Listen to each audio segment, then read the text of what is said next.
What is going on, Hooked on Florida fam? Welcome back to one more episode of Hooked on Florida Fishing. Guys, before we get started with this episode, I just want to show you guys and give you guys the deepest heart gratitude for all the support that has been happening in the channel lately and all the growth that has been happening. All the new subscribers, welcome to the Hooked on Florida fam. My name is David. If you don't know me, my name is David. I'm just an angler with a huge passion for fishing in the most incredible place that is called Florida. I believe that God created Florida for fishing. Anyway, just want to thank you guys for all the support. And again, I'm just an angler from Florida.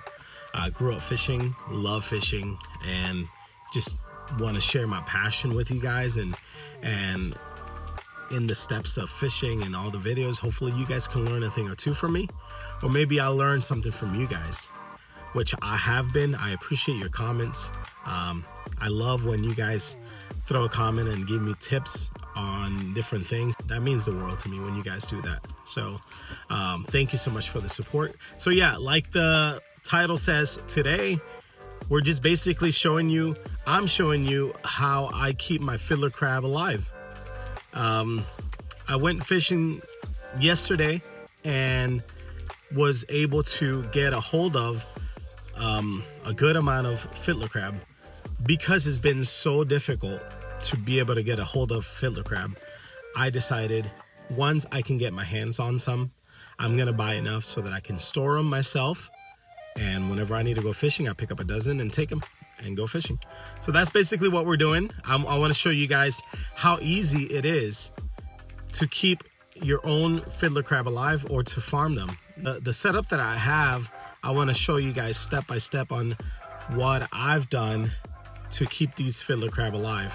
And I'm not going to take a whole lot of credit. I've been looking at different videos, and this is the reason why I love YouTube land, because you learn from one video, and basically this is going to be me learning and what I've done and what I've learned on how to keep these little critters alive. I want to show you guys so you guys can do the same thing and have your own little fiddler crab paradise. Let me tell you something, if you guys have kiddos at home, this is going to be absolutely precious for them to go into your garage or wherever you keep them. They're going to be checking on these fiddler crabs every day, and it's so fun for the family. But this is how I keep my fiddler crab alive. Check it out. All right, guys, so this is the container that I will be using to keep my fiddler crab stored. As you guys can see, I bought one of those containers that you can get from either Home Depot or Lowe's with the yellow top, and this is basically it.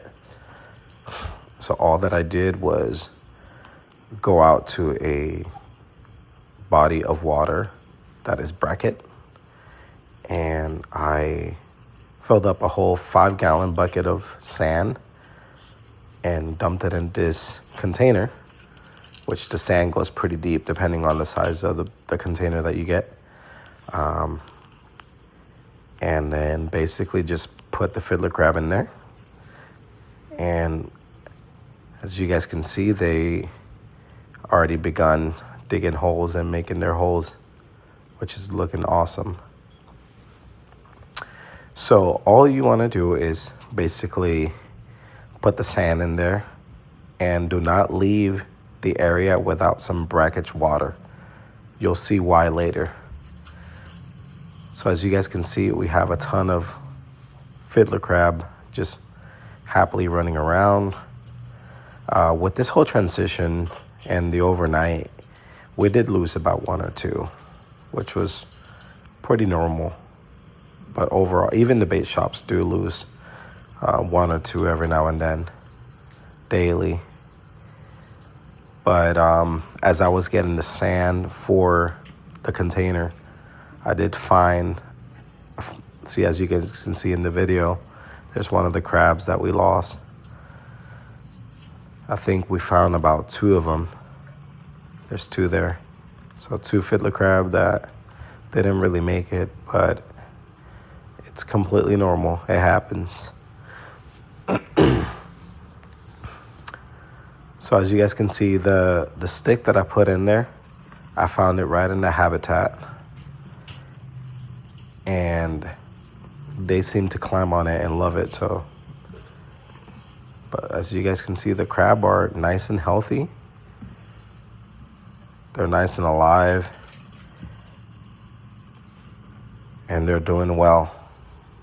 So basically what you want to do is put them in sand.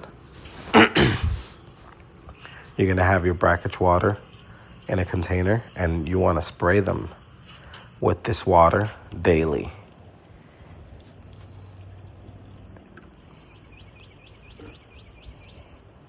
As you guys can see, it's looking good in there. That stick is some type of structure so they can climb, go under, make it look habitable, which they are doing great.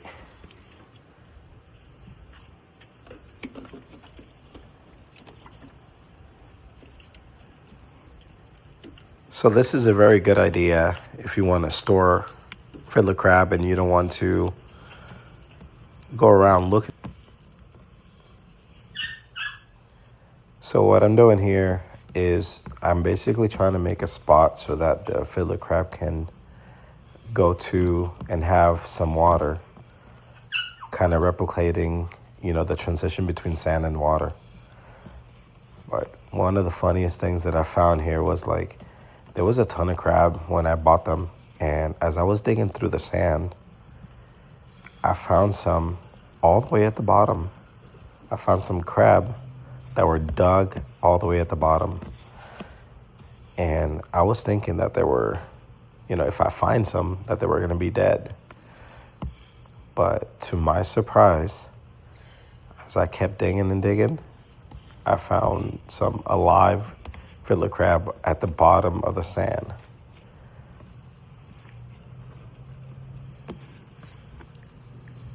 So as you guys can see, I'm just making a little trench so that we could pour some of the water so they can go in and wash themselves out themselves. As you guys can see, that crab right there came right from the bottom.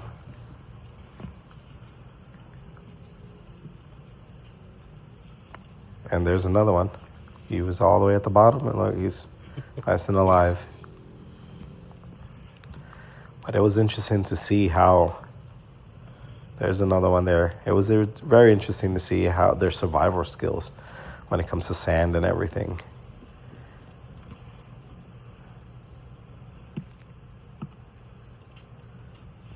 So all those crabs that you see running around, I'm digging up and they're just running. Me thinking that they're dead, they're not, they're all alive. So I'm sure if I shake this whole thing up, I'm sure I'll find a bunch of crab that are all the way at the bottom and they're all alive. So I'm just making it flat there and putting in a little bit of structure. Basically what I want to do is put some of the sand towards the other side so that they can have their sand area. And then what I'm going to be doing here is I'm going to get a piece of plastic and put it down on that area, cover it with sand. That way I can pour some water in and it'll hold the water. But these crabs are looking amazing. Look at this, guys.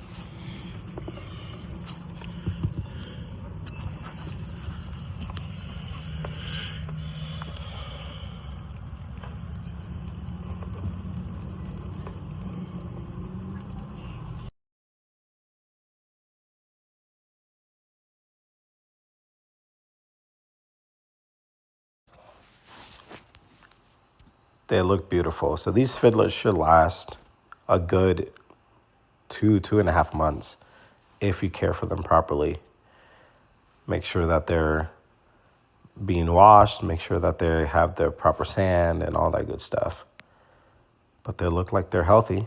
So you can see this guy, look, this guy was kind of funny. He was pretty much burying himself. Look at this. it's so interesting to see them in their own habitat, although this is a fake habitat for them. You see this crab, look, just burying himself, which kind of showed me that this is a thing that they do. They go underground in the sand. So the crabs are looking beautiful. All right, guys, this is it. Thank you so much for tuning in. I hope you enjoyed this video on how I keep my fiddler crab alive. These fiddler crab are gonna be very useful for the rest of the sheepshead season, and we're excited to use them. There they are, they're looking beautiful, look at that. So awesome. As you see the little claw, they're basically scooping the sand, and they're actually eating right now. That's their nutrition. So you can use shrimp, but it gets stinky. They can get the nutrition from the sand. You don't necessarily need to do that, but these fiddler crabs are looking awesome. Thank you so much for tuning in. Continue to subscribe, guys. I was looking at the analytics, and I've realized that 97% of my viewers are not subscribed to my channel. So if you could, please, please, please, give me a sub. If I have helped you in any way, give me a sub. Thank you so much for tuning in, and keep watching Hooked on Florida Fishing.